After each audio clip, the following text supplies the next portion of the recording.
This is your girl, So Unique, CEO and editor-in-chief of On the Rise magazine that will be hitting the shelves in Miami and, of course, 11 major cities as of November 15th. I'm very honored and very privileged here tonight to have a wonderful artist here, Mr. Top Billion. Thank you. Top Billion, I welcome you tonight. Oh, thank you so much. All right. Yes, it's an honor. It's an honor. For all those who don't know who he is an artist that I have had the privilege of seeing his video footage and hearing his music. I have the album here and everything. We're going to get to know about this music tonight. Okay. And this is not the only album you have, so we're going to get to talk about the array of albums you have going on. So, first question. Okay. Okay, we're going to come out of being real quick. Okay. First question. Where are you from? Okay.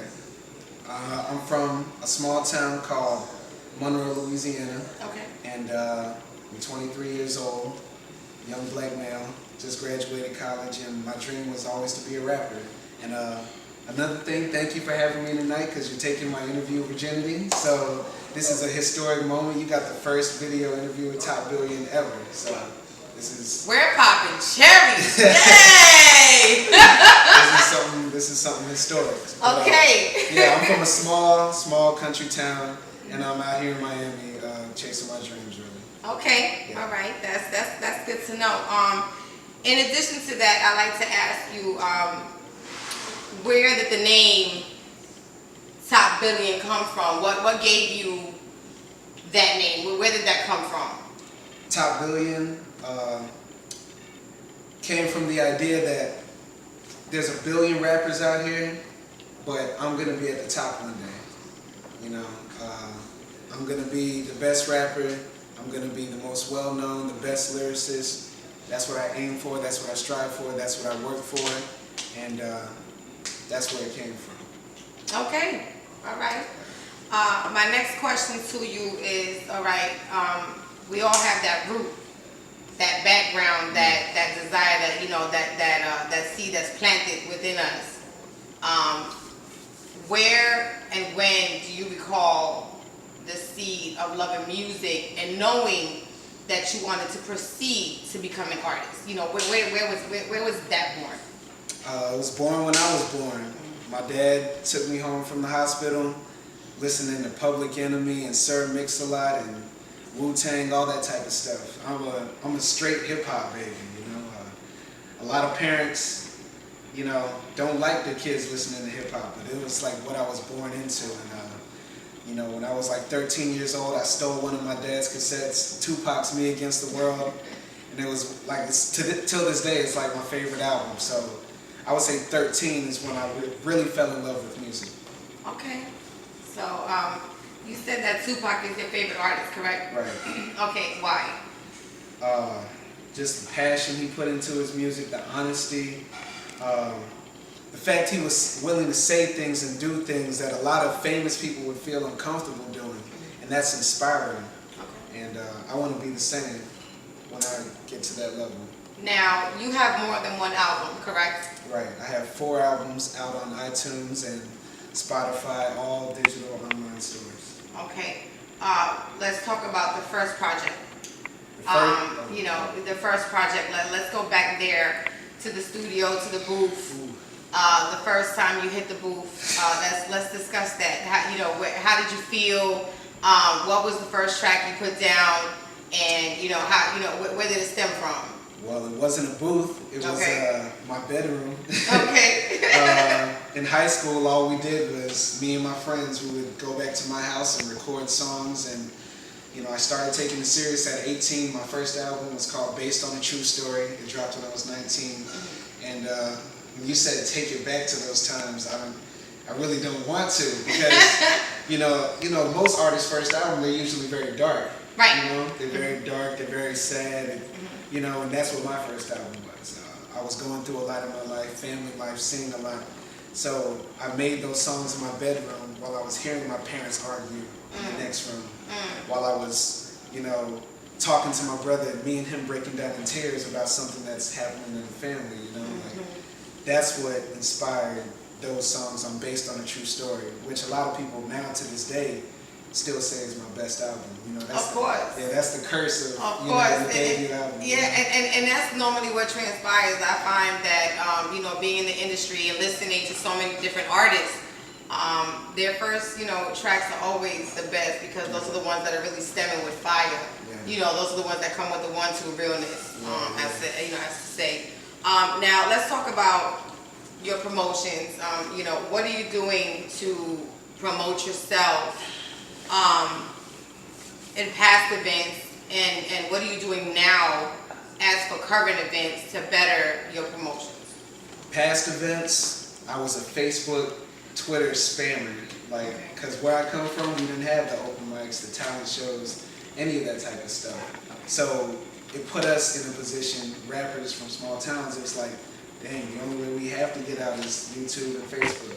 So back then I was doing a lot of videos and doing a lot of Facebook pushing, but when I graduated college, I came out to Miami and got those open mic opportunities. I got those interview opportunities with up-and-coming magazines, you know, so word of mouth is one of the most important things. Whenever I perform, I pass out CDs, pass out flyers. But the most important thing to me is always getting my name out and making sure I leave a good lasting impression. Okay. Good answer. Now, I'm going to ask you this. You say that you don't have any current projects. Everything that you're currently releasing right now or is out are from past projects. Why are you not working on any current projects right now? What has stopped you from doing that at the current moment? Was it the move to Miami? What is it? It was the move to Miami, but it was the fact that I never got the chance to perform those songs that I did, you know, way back then. I would just put out an album, put out a mixtape, and just put it out there. I didn't have the chance to get in front of people and rap live in Monroe, Louisiana, in New Orleans, you know, Right. There was none of that. But now that I have these chances to get on stage and do interviews and stuff like that, I want to let the people hear where I come from, you know. But that's why. Okay. Yeah. And coming to Miami, I know that you tell me you go to an array of different open mics. You do about 4 of them a week. Yeah. What have you noticed, and what are you really appreciating from doing that? Man, I really appreciate the feeling of community out here. I feel like a lot of artists really get along with each other and they're supportive of each other. And people that aren't artists are receptive to hearing new things. I really like that. And I like the opportunity to be in a place where you're not judged in advance, you know, for being a rapper and an artist. I'm an artsy type of guy, you know. I'm a guy that's into weird stuff, and you know, I'm a rapper, hardcore, all this type of stuff. But at the same time, you know, back where I come from, I would get picked on and teased because I like certain clothes. I want to stop you. Like So when you say you're an artsy type of guy, you know, what does that mean? I mean, you know, artsy, just, you know, people need to know that. Artsy besides hip hop, artsy how? I'm a nerd.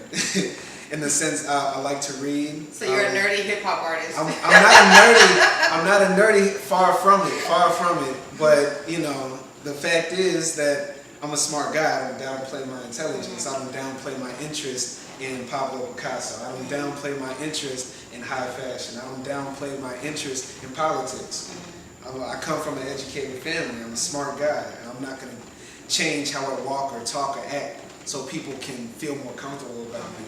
You know, but back home, I would get picked on and teased because of those type of things. But out here, I'm surrounded by people like me. So that's what I appreciate about coming to Miami. Definitely. All right. So let me ask you a question, Tom Billy.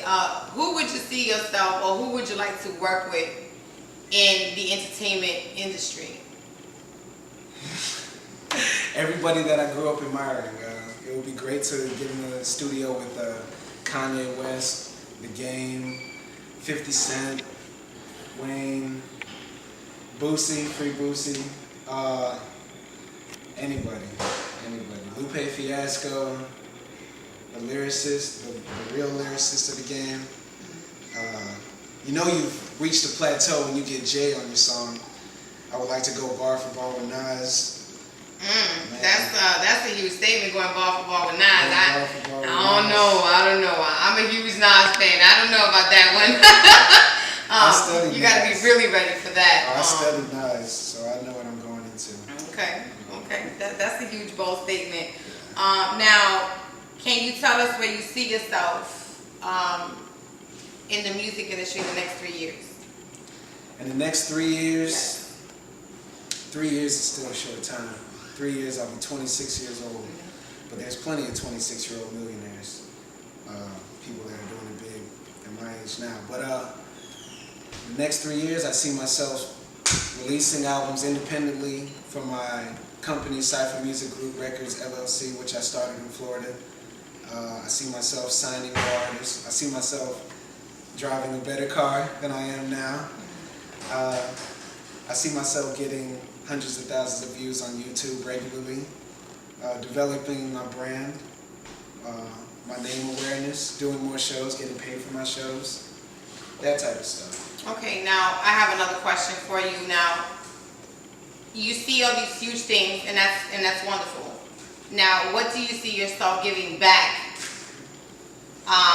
to the community? What do you see yourself giving back to the people as being a minority in today's society? That's really important, because everything is I, and that's good because of course you're a growing artist. But what are you doing in the future to give back, to the community and thinking about, the small town where you came from and other areas that are in need? I'm so glad you asked that, because the thing that I dealt with growing up was feeling ashamed to say what my dream was. I've always wanted to be a rapper. I've always wanted to do music. But I know kids out there can relate to this if you're watching this. How many times have people asked you, oh, what do you do? What do you want to be? And you lie and say, I want to be a doctor. I want to be a lawyer. When you know in your heart that you want to be an artist. You want to paint, you want to rap, you want to sing, you want to dance. I want to make it so that you don't seem like an idiot. You don't seem like, all the things that they label rappers, all the things that they label people that want to be entertainers, because it's not fair. We're artists. We're people. We want to make the world better. We want to bring beauty into the world. Exactly. How come I get looked at crazy in a class full of white kids when I raise my hand, and I know I'm the smartest black kid in there. I'm the only one in there, but I get looked at crazy because I still want to be like Tupac. I still want to be like 50 Cent. I still want to be like all these guys they consider thugs and gangsters. So what I want my legacy to be is, I want it to be considered an honorable profession, an honorable job. If you want to rap, if you want to sing, if you want to do art. That's what I want my legacy to be. I would just love if there was a school you could go to that you could just learn how to be in there and you won't be judged for that. Because I dealt with that growing up, and that hurts, I respect the answer you gave me, but you still didn't answer my question. And I think the viewers and the listeners want to know the answer to my question.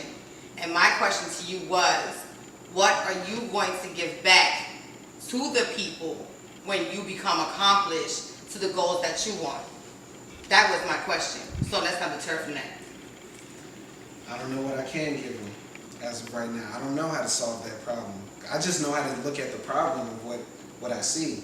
I don't know how to solve it. I could say, I could write $1 million check to some kids in the school. I could say that I want to pass out shoes and turkeys on Thanksgiving. But what does that really do? People do that all the time. Yeah, people do. However, you have to see yourself in a certain vision, in a certain light to be able to do more than that. Money is not always the answer. You understand what I'm saying? So if you see the problem, evidently being a black man in society, you should be looking as to having a solution to some of the problems. You understand? Because we coming from the areas where the problems have been. So I think that being on the rise has to be something that you have to look into the future and say, well, these are the things that I would like to change, or these are the things that I would like to better my people and my community. Because you were that black kid in the class who was the smartest child in the class and was looked at certain ways. So, what would you do to possibly change those things? That's my question to you. I'm not ashamed to say I don't know the answer to something. Okay. I learned that the hard way through life. If you try to keep on faking like you know everything, it's not going to work out. I wish I knew.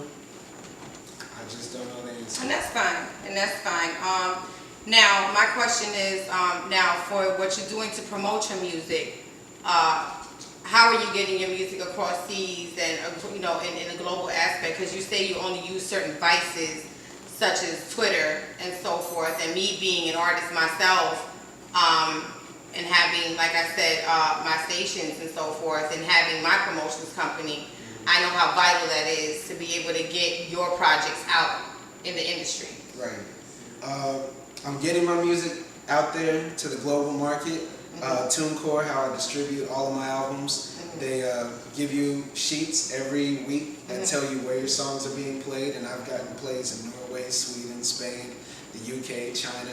Correct. You know, on Spotify, sales on iTunes, all that type of stuff. Okay. Bandcamp as well. So I'm getting out there. I'm not an international superstar. Right. But, you know, using the internet is useful. Yeah, getting out there. definitely. Very, very useful. Definitely, I agree. My radio stations, they're all internet radio stations, from Midnight Caller to Positive Talk, and also the Mike is My Radio. They're all internet radio stations, and I feel that that's way more effective. Right. You are reaching the masses and so forth. You know, what else would you like the people to know about yourself? You know, as for future projects, anything, you know, that you're working on, any new albums, any new projects that you're thinking about. I know right now you're pushing your past projects because you didn't have the opportunity to perform them, and that's a good thing that you still carry them out. But what are you doing right now to go ahead and proceed to the next level with music and so forth? What do you see yourself doing in Miami? I see myself getting a lot more exposure, meeting a lot more interesting people like yourself. Okay, thank you. A lot more opportunities like this. Right. I see myself growing as a man, because to be a better artist, you have to go through things and evolve as a person. Of course, of course. I'm saving up money to buy better studio equipment so I can make my song quality increase. Okay. And just getting my name out there, getting better experience as a performer, and things like that. Okay. That's what I want to do. I like that. I like that. So you have, you know, your long-term goals pretty much set. Yeah. You're pushing forward. Miami's loving you. You loving Miami. Oh, I love it. That's a wonderful thing. I thank you very much, you know, for this opportunity to have sat down with you, because this is a dual interview. It is done for my magazine, which is on the rise. Again, it will be on the shelves November 15th. I'm very excited. You can also go and, you know, get the uploadable version as well. But I'm also doing an interview for Nocturnal Void magazine from Naja, who is the CEO of that magazine. So this will be going in 2 magazines, myself and her magazine, and it will be in the December edition. So I'm very excited and very honored. I will ask you to furnish me, of course, your bio, you know, for anything that we may have missed. I'm sure there's things that we missed, because there's so much more, you know, you can't cram in a whole lifetime in a short segment. Yeah. In addition to that, you know, it's very exciting. It was refreshing, again, and, you know, this is a new energy drink. I want everybody to go ahead and get to know Neon. If you don't know it, you definitely have to try it. So that's pretty much it. Thank you very much. Thank you so much. All right.